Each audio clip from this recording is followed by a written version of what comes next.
The moment Peter Flores looked at him with those desperate, vulnerable eyes and whispered, "I don't want to be alone tonight," Matthew Adams felt his carefully constructed world tilt on its axis. They stood in the doorway of Matthew's apartment, rain still dripping from Peter's dark hair, his usual confident demeanor completely shattered. The words hung between them like a bridge neither was ready to cross, yet here they were, standing at its edge. "Can I stay here?" Peter's voice cracked slightly, and Matthew's heart twisted in his chest. In all the years they'd known each other, through college and beyond, he'd never seen his best friend look so broken, so utterly lost. The Peter he knew was always the one with the plan, the one who had everything figured out, the one who dated beautiful women and seemed to glide through life with an ease that Matthew secretly envied. But tonight something was different. Tonight, Peter stood before him like a man who'd lost his way entirely, and Matthew found himself nodding before his brain could catch up with the implications of what he was agreeing to. Quote, Matthew heard himself say, stepping aside to let Peter into his apartment. Quote, as Peter crossed the threshold, shaking raindrops from his jacket, Matthew caught a whiff of his cologne mixed with the clean scent of rain, and something deep in his chest clenched with a familiar ache. He'd been harboring feelings for Peter for longer than he cared to admit, feelings he'd buried so deep that sometimes he could almost convince himself they didn't exist. Almost, Peter collapsed onto Matthew's couch with a heavy sigh, running his hands through his damp hair. Matthew settled into the armchair across from him, studying his friend's face in the soft lamplight. There were shadows under Peter's eyes, a tension in his jaw that spoke of sleepless nights and internal battles. Quote 5. Quote Sarge. The words came out flat, emotionless, but Matthew could see the storm brewing behind Peter's carefully controlled expression. "Actually, that's not entirely accurate. She broke up with me, said I wasn't really there, that it felt like I was going through the motions." Matthew felt a complex mix of emotions surge through him: relief, guilt for feeling relieved, and a deep concern for his friend's obvious pain. "What, yes?" Peter laughed, but there was no humor in it. "Kuchant, before we see how this night changes everything between them, tell us where you're watching from and hype this video in the comments. This story is about to take some unexpected turns.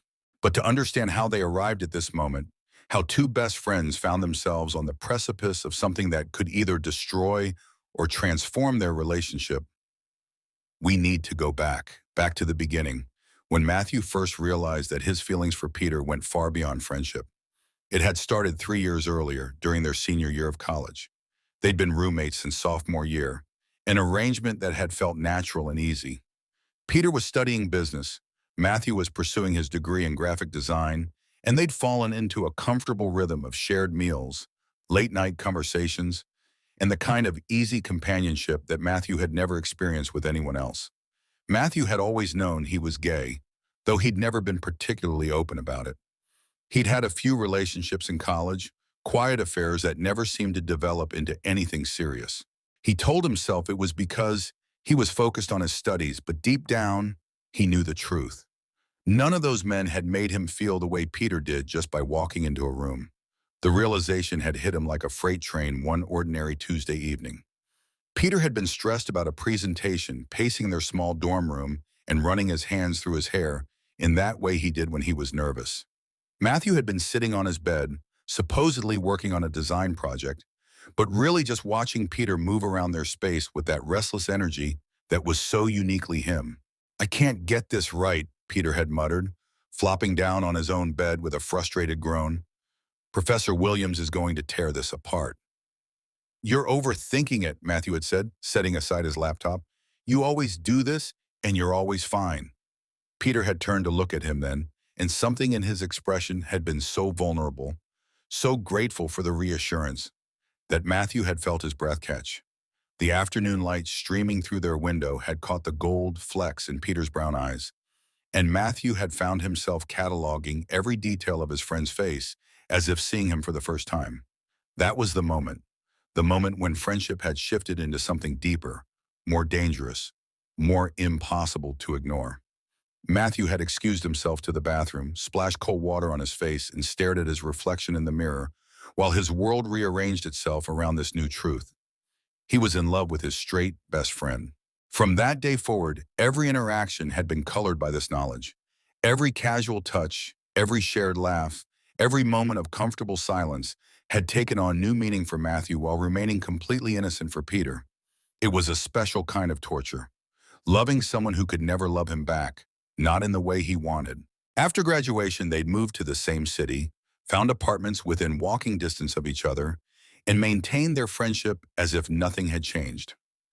Peter dated a string of women, each relationship lasting a few months before fizzling out for reasons he could never quite articulate. Matthew dated occasionally, but his heart was never really in it. How could it be when the person he wanted was sitting across from him at their weekly dinner, talking about his latest romantic disappointment? Matthew had become an expert at playing the supportive friend, at listening to Peter's relationship troubles, and offering advice while his own heart slowly broke with each story. He'd heard about every first date, every fight, every moment of doubt Peter had experienced with his girlfriends. He'd been the one Peter called when things went wrong, the one who provided comfort and perspective and a shoulder to lean on. And through it all, Matthew had convinced himself that this was enough, that having Peter in his life as a friend was better than not having him at all.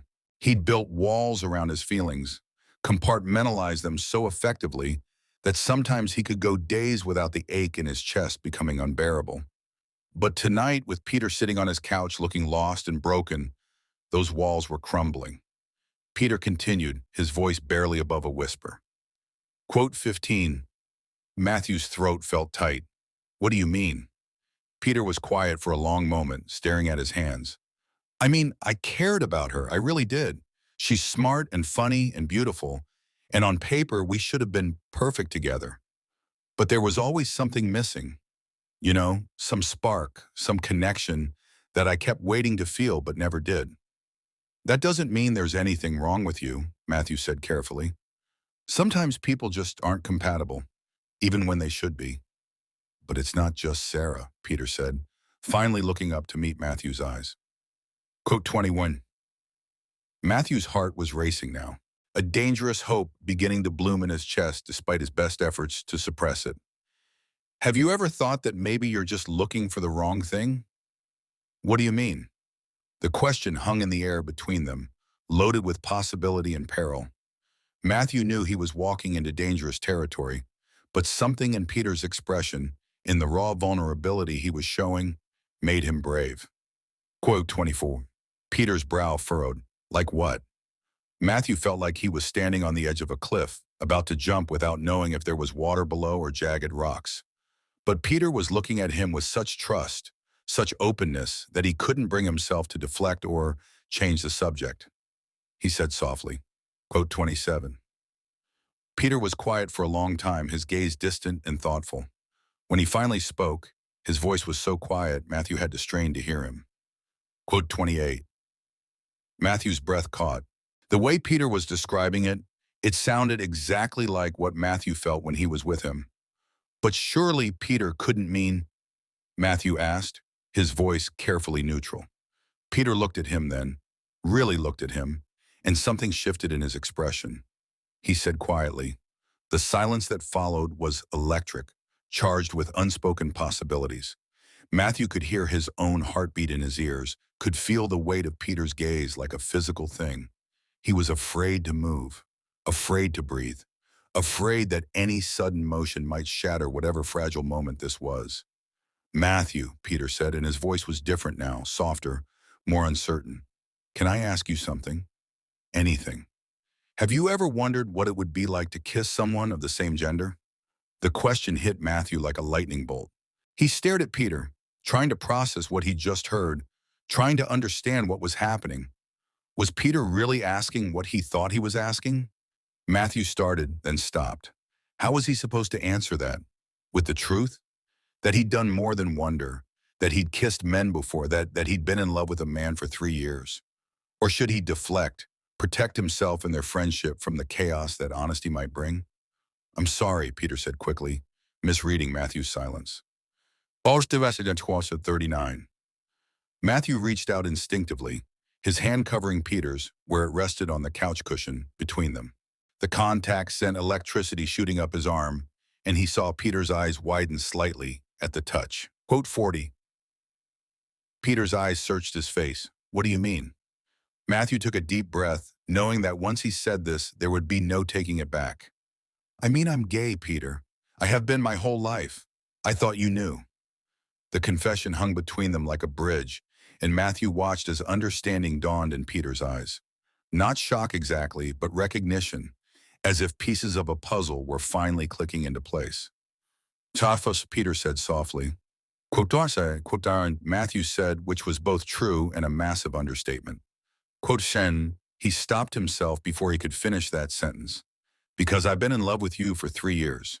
Because no one else has ever compared to you. Because you've ruined me for anyone else. Quote 47, Peter prompted gently. Matthew looked down at their hands, still touching, and made a decision that terrified him. Quote, the question was barely a whisper, and when Matthew looked up, he found Peter watching him with an intensity that made his breath catch. There was something in his friend's expression, something that looked almost like hope, and it gave Matthew the courage to take the final leap. With you, he said simply, it's always been you. The silence that followed was deafening. Matthew watched as emotions flickered across Peter's face too quickly to catalog, and he braced himself for the rejection he was sure was coming, for the awkwardness that would follow, for the potential end of the most important friendship in his life. But Peter didn't pull away. Instead, his fingers tightened around Matthew's, and when he spoke, his voice was thick with emotion. Matthew admitted, quote 54.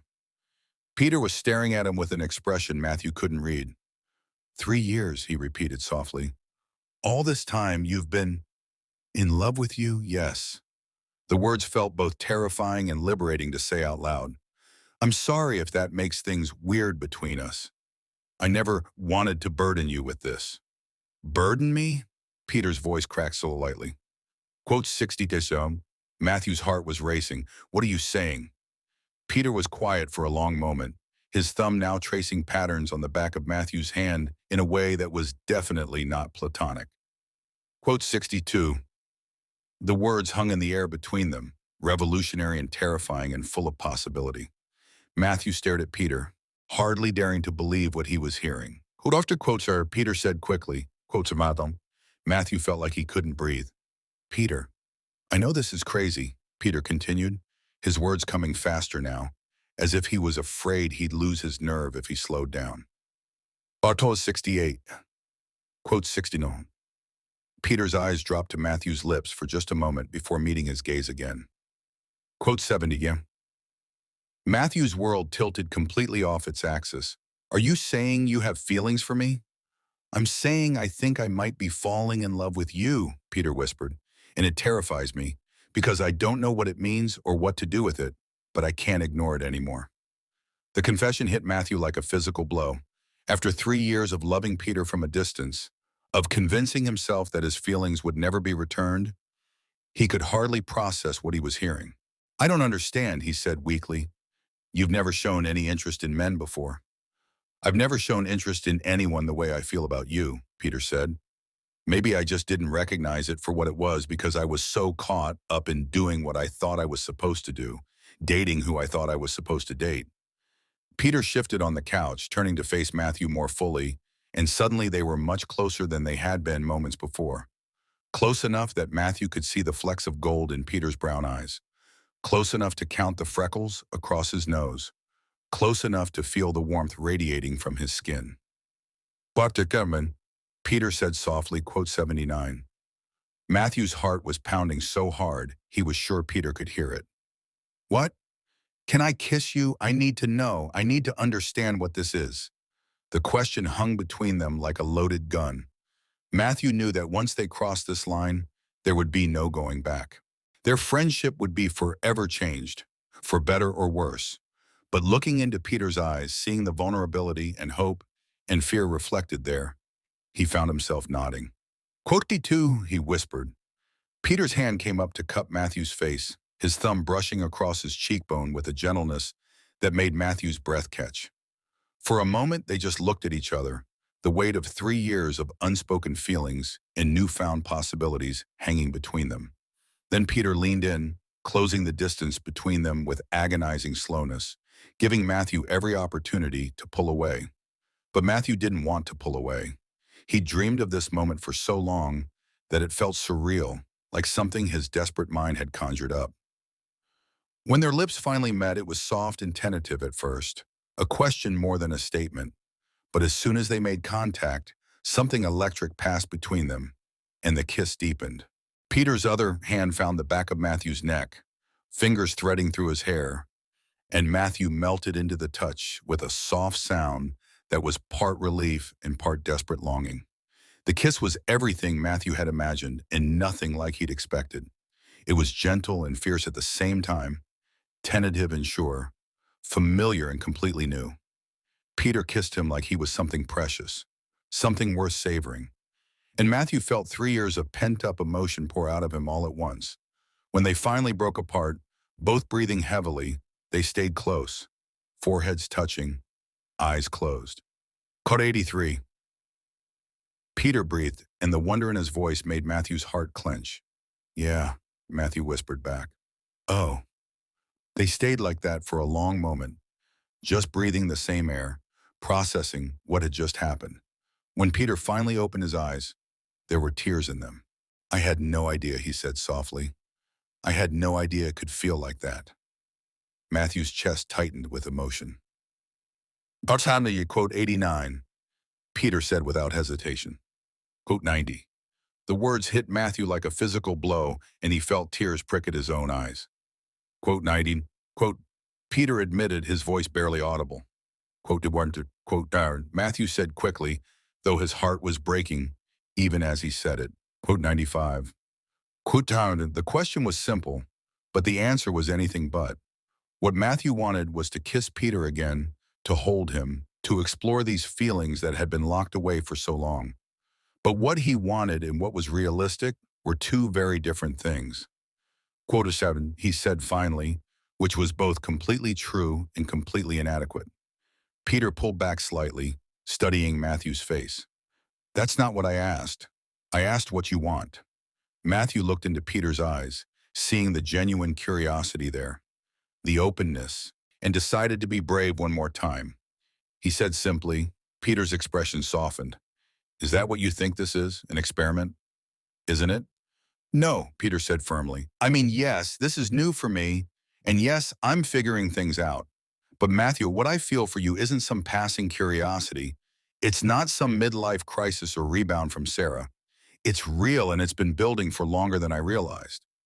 What do you mean? Peter was quiet for a moment, his hand still resting on Matthew's cheek.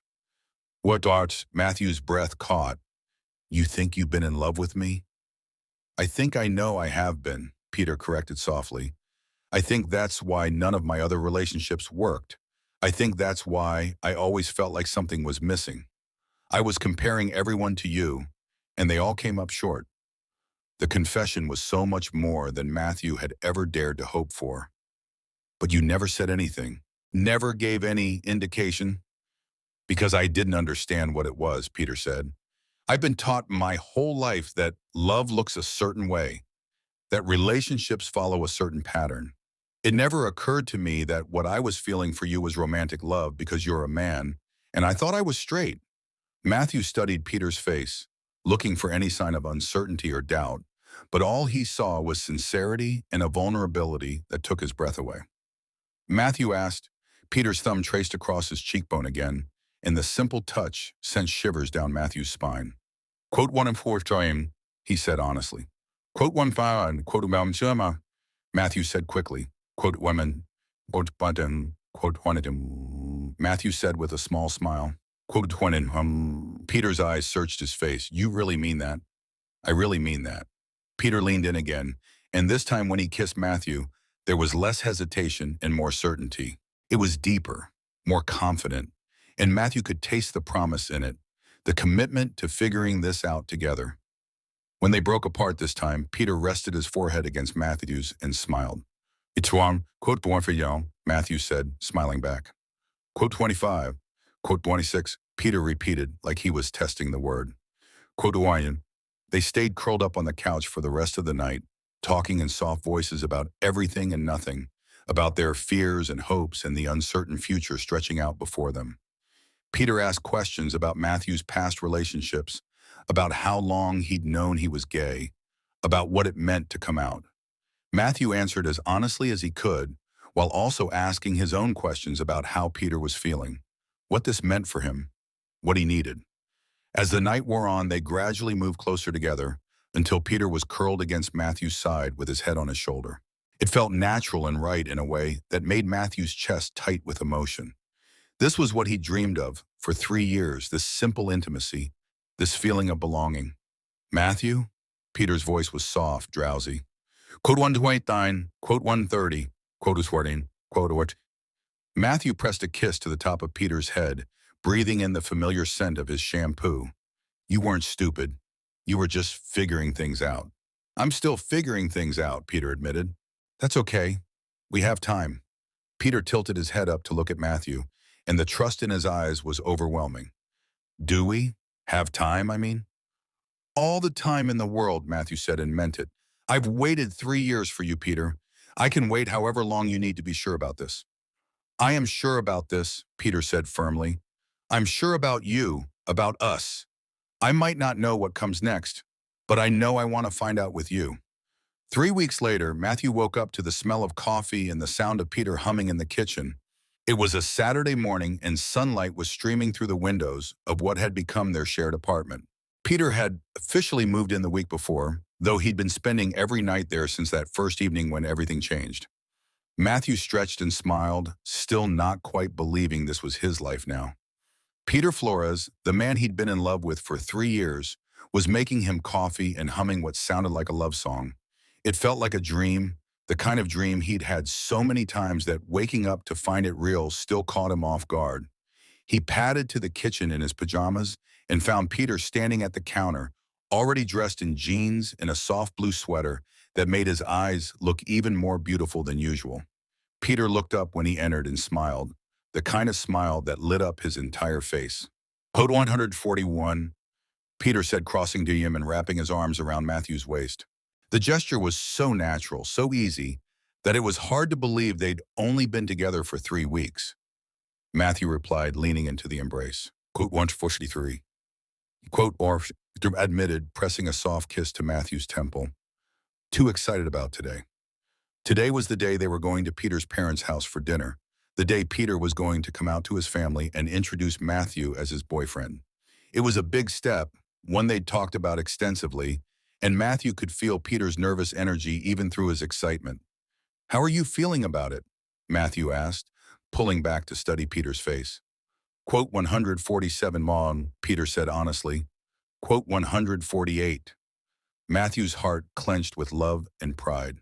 Over the past 3 weeks, he'd watched Peter navigate his new understanding of himself with a courage and honesty that took his breath away.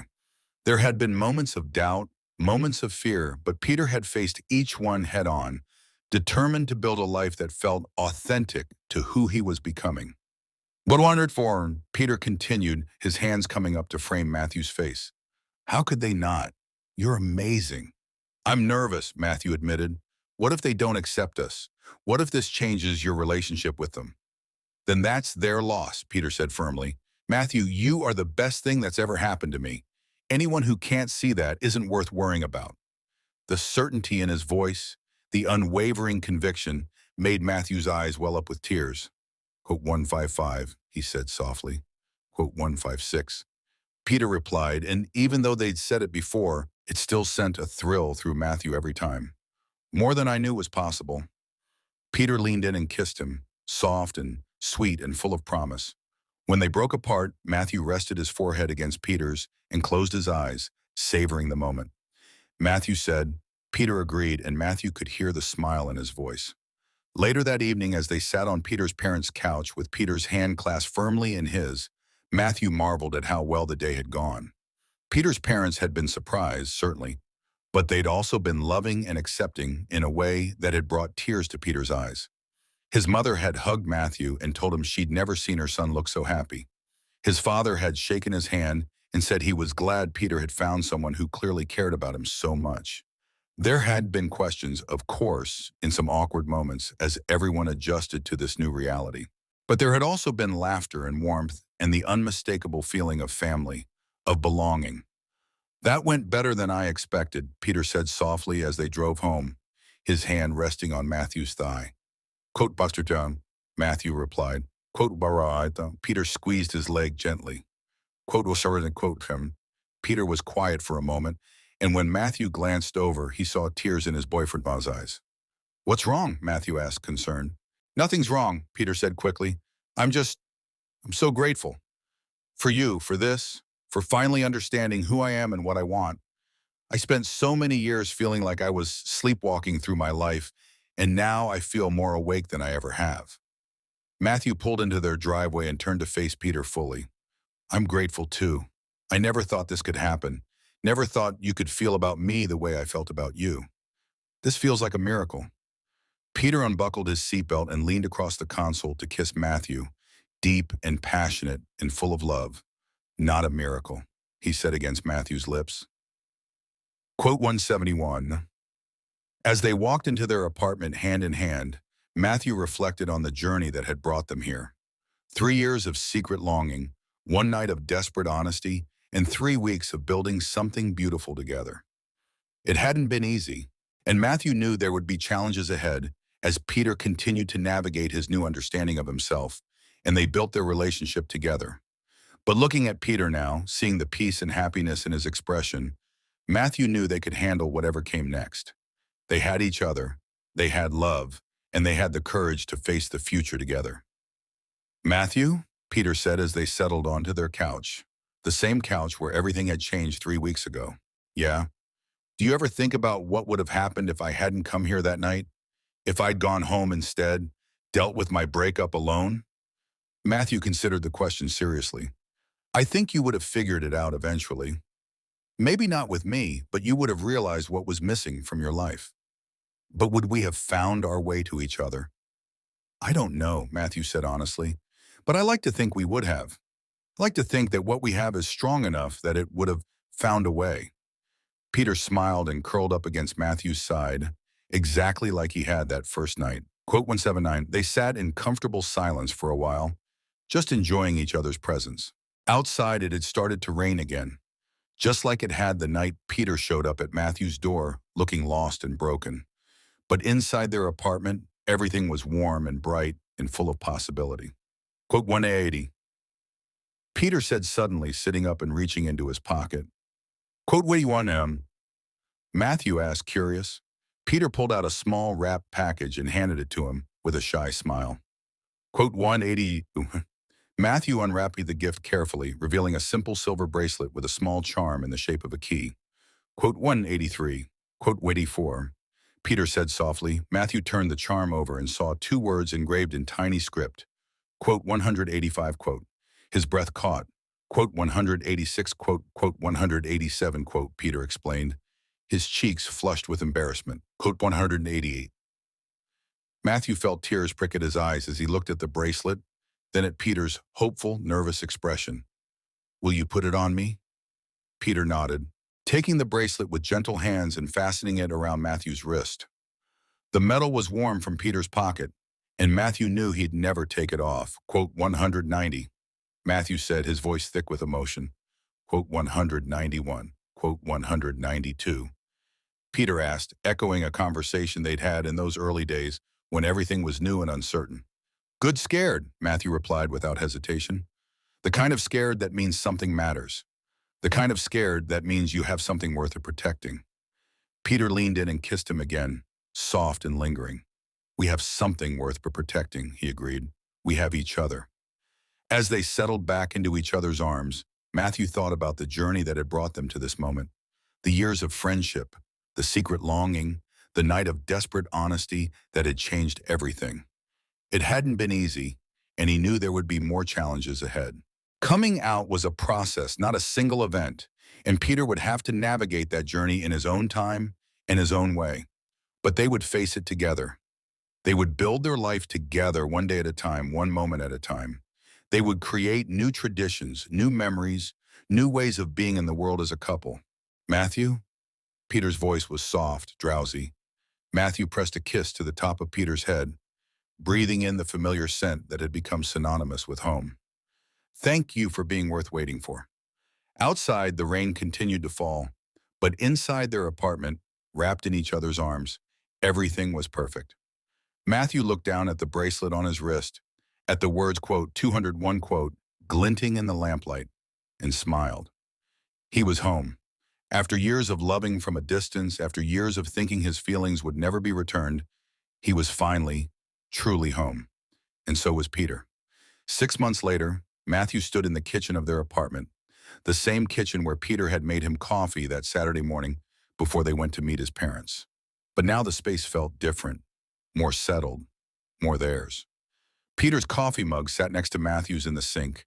Their mail was mixed together on the counter, and photos of them together had found their way onto the refrigerator and the walls. It was a Tuesday evening, and Peter was due home from work any minute. They'd fallen into an easy routine over the past few months, taking turns cooking dinner, sharing the mundane tasks of daily life in a way that felt both ordinary and miraculous to Matthew. He'd never lived with a romantic partner before, had never experienced the simple intimacy of shared domestic space. He was stirring a pot of pasta sauce when he heard Peter's key in the lock, followed by the familiar sound of his footsteps in the hallway. "Something smells amazing," Peter called out, and Matthew could hear the smile in his voice. "Just sauce from a bar soir," Matthew replied, grinning as Peter appeared in the kitchen doorway. "Nothing fancy." Peter crossed to him and wrapped his arms around Matthew's waist from behind, pressing a kiss to the side of his neck. Quote to Matthew leaned back into the embrace, savoring the warmth of Peter's body against his back. "How was your day?" "Good. Better now that I'm home with you." Peter's arms tightened around him. Quote, quote, 9, quote, 10. Peter turned Matthew around in his arms, his eyes bright with excitement. Quote 211. Matthew's face broke into a huge smile. "Peter, that's incredible. Congratulations." Peter had been working toward this promotion for months, putting in extra hours and taking on additional responsibilities.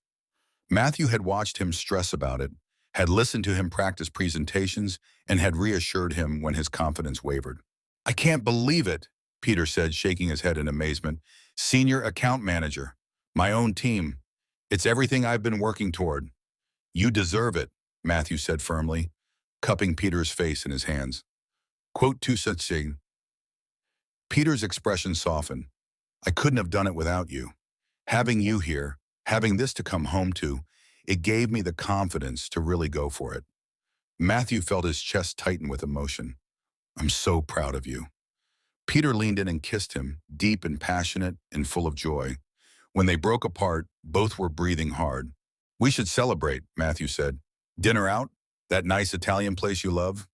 "Actually," Peter said, his expression turning shy, "I was hoping we could celebrate here. Just us." "Of course, whatever you want." Peter stepped back and reached into his jacket pocket, pulling out a small velvet box that made Matthew's heart stop. Quote 24. Matthew breathed, staring at the box. 25. Quote Tawsound, Peter said quickly, his words tumbling over each other in his nervousness. Quote 27. Matthew couldn't breathe. I'm asking if you'll marry me," Peter said, his voice shaking slightly. "I'm asking if you'll spend the rest of your life with me, building something beautiful together." Peter dropped to one knee right there in their kitchen, opening the box to reveal a simple, elegant ring that caught the light and threw it back in tiny rainbows. "Matthew Adams," Peter continued, his voice growing stronger, "you saved my life. You showed me who I really am, what love really feels like. You've been patient with me, supportive of me, and you've loved me even when I was too scared to love myself. I want to wake up next to you every morning for the rest of my life.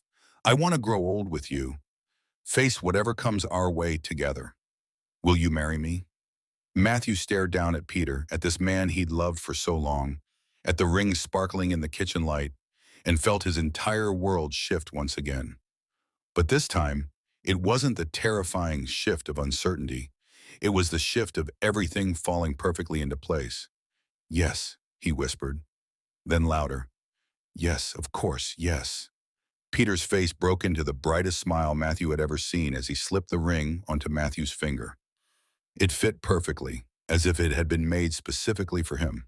Peter stood and immediately pulled Matthew into his arms, spinning him around the kitchen as they both laughed and cried at the same time.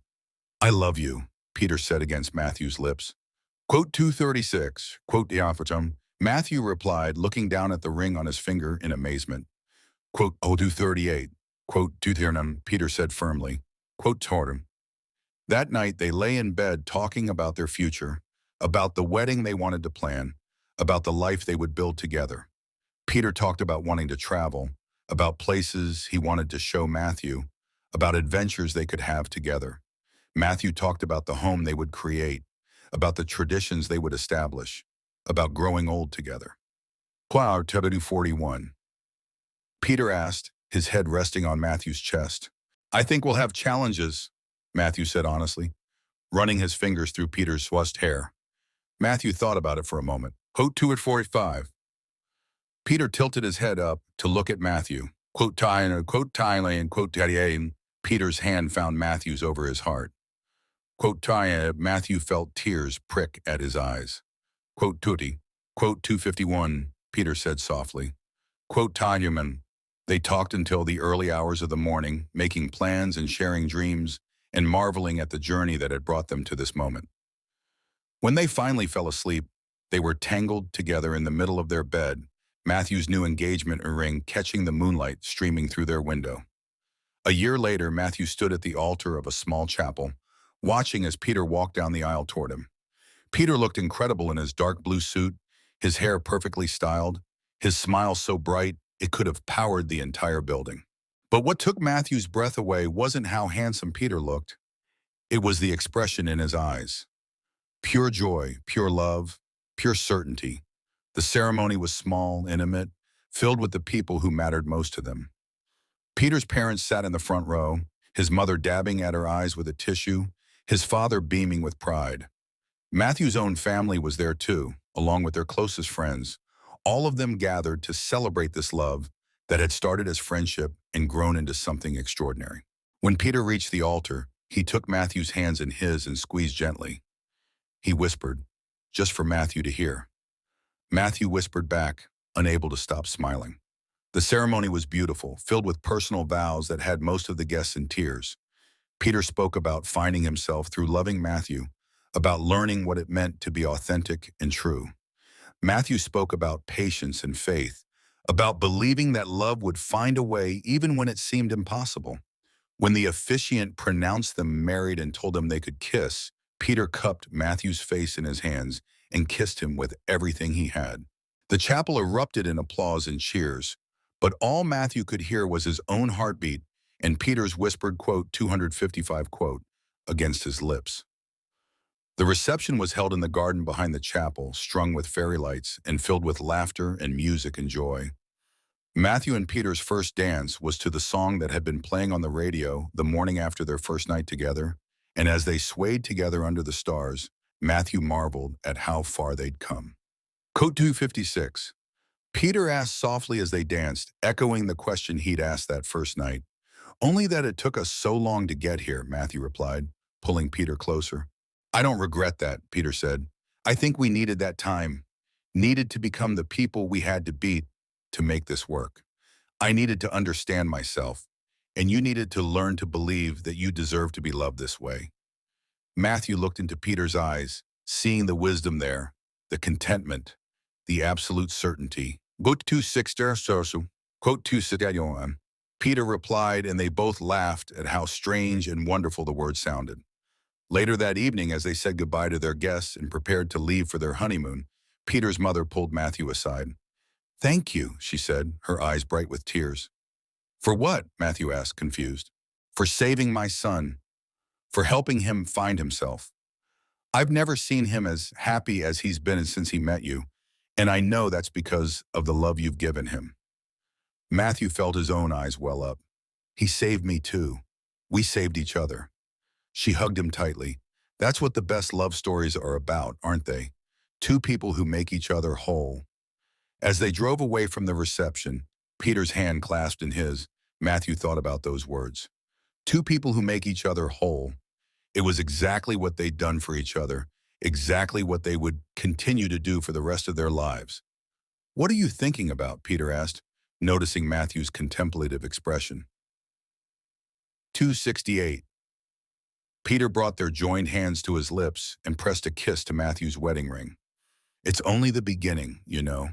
We have our whole lives ahead of us." "I can't wait," Matthew said, and meant it with every fiber of his being. 5 years later, Matthew sat on the porch of the house they'd bought together, watching Peter play with their neighbor's children in the front yard. It was a Saturday afternoon in late spring, the kind of day that made everything feel possible. Peter was laughing as he chased a giggling 5-year-old around their garden, his hair catching the sunlight, his face bright with joy. They'd been married for 4 years now, and every day Matthew fell in love with him a little bit more. They'd weathered the normal challenges of marriage, the smallest agreements and adjustments that came with building a life together. But through it all, their foundation had remained solid, built on the bedrock of honesty and trust and genuine affection that had brought them together in the first place. Peter had continued to grow in his understanding of himself, had become an advocate for LGBTQ+ rights in his workplace and community. He joined a support group for people who came out later in life, sharing his story and helping others navigate their own journeys of self-discovery. Matthew had watched with pride as Peter found his voice, as he became the confident, authentic person he'd always been meant to be. For his part, Matthew had started his own graphic design business, working with small nonprofits and community organizations. It was work that felt meaningful, that allowed him to use his talents to make a difference.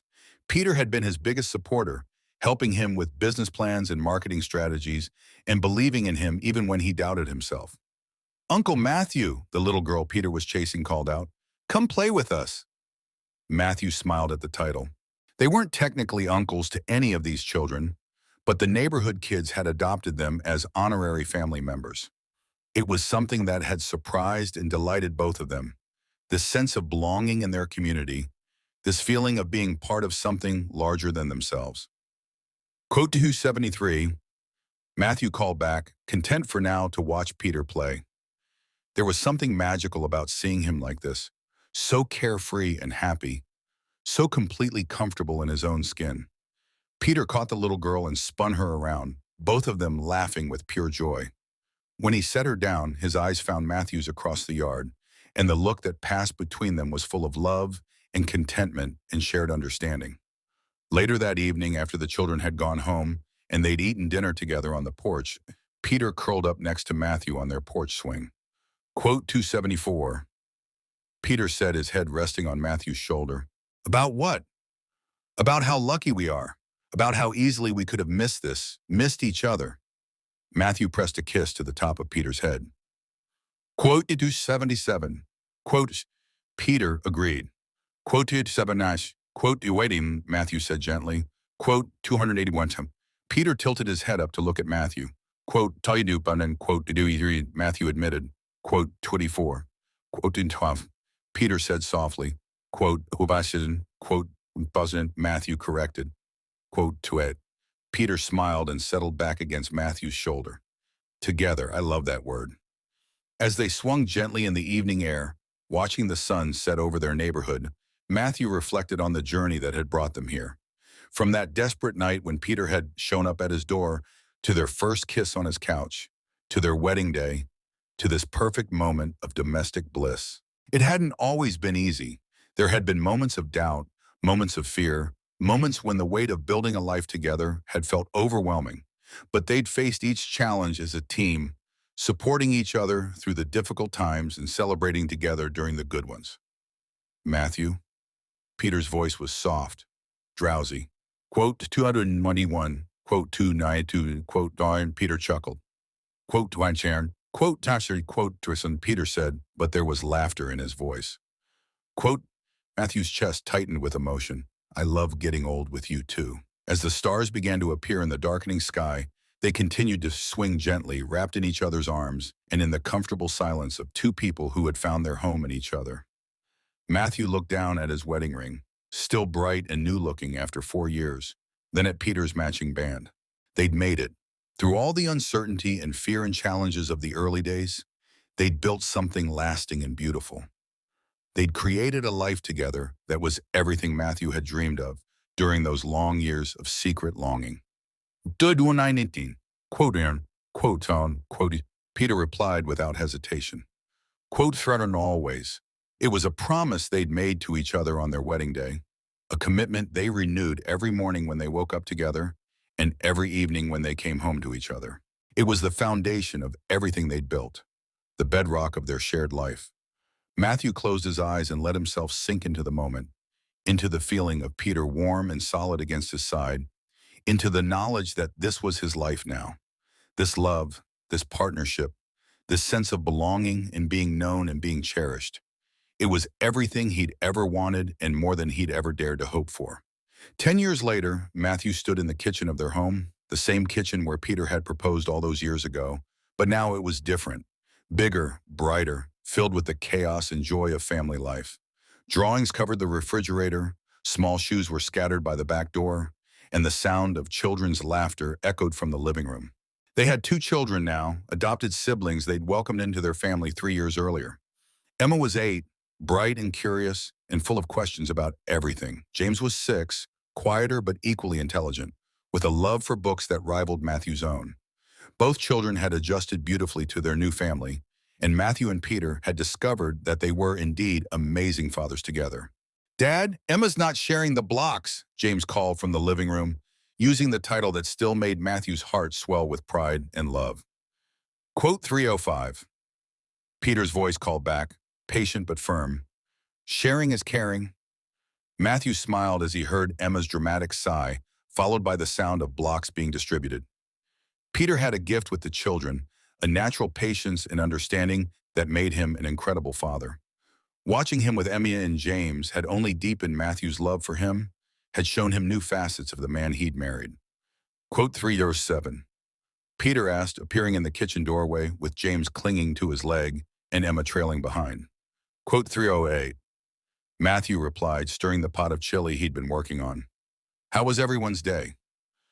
"Emma learned about fractions in math class," Peter said, ruffling their daughter's hair. Matthew asked, and James nodded enthusiastically.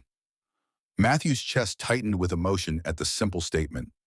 Even at 6, James had an intuitive understanding of loneliness and the need for connection. It was something both Matthew and Peter could relate to, having found their own way out of loneliness through each other. "That sounds like a very wise dragon," Matthew said seriously. "Sometimes when people seem mean, they're really just scared." James nodded solemnly, as if this confirmed something he had already suspected. Emma, meanwhile, had wandered over to the stove and was trying to peer into the pot. She asked, and Matthew nodded. As they worked together to prepare dinner, Matthew marveled at how natural this all felt. The domestic routine, the easy cooperation, the way they'd seamlessly integrated parenting into their relationship. It hadn't always been smooth, of course. The early days of adoption had been challenging, filled with adjustment periods and sleepless nights and moments of doubt, but they'd faced it all together, just as they'd faced everything else in their relationship. During dinner, Emma regaled them with stories from school, while James quietly ate his chili and occasionally added his own observations. It was a typical evening in their household, filled with the ordinary magic of family life. Emma said suddenly, looking at Matthew with the serious expression she got when she was thinking about something important. "I run." It was a question she'd asked before, but Matthew never tired of answering it. "We were friends first," he said, glancing at Peter with a smile. "Best friends for a long time." "But how did you know you loved each other?" Emma pressed. Peter reached over and took Matthew's hand, a gesture so natural and automatic that neither of them thought about it anymore. "Peter said," Emma asked, grinning at James, who beamed back at her. Matthew said, his heart full. After dinner, they settled into their evening routine. Baths for the children, story time, tucking them into their beds with kisses and promises to see them in the morning. It was a ritual that Matthew treasured, these quiet moments at the end of each day when their little family came together in peace and love. When the children were finally asleep, Matthew and Peter collapsed onto their couch, the same couch where they'd had their first kiss all those years ago. It was worn now, comfortable and familiar, marked by years of shared evenings and whispered conversations. "They're getting so big," Peter said, curling up against Matthew's side in the position that had become second nature to both of them. Peter said softly, quote 331, Matthew pressed a kiss to Peter's inner temple, breathing in the familiar scent that still felt like coming home after all these years. Do you ever miss it? The simplicity of it being just us? Peter was quiet for a moment, considering the question. Sometimes he admitted it.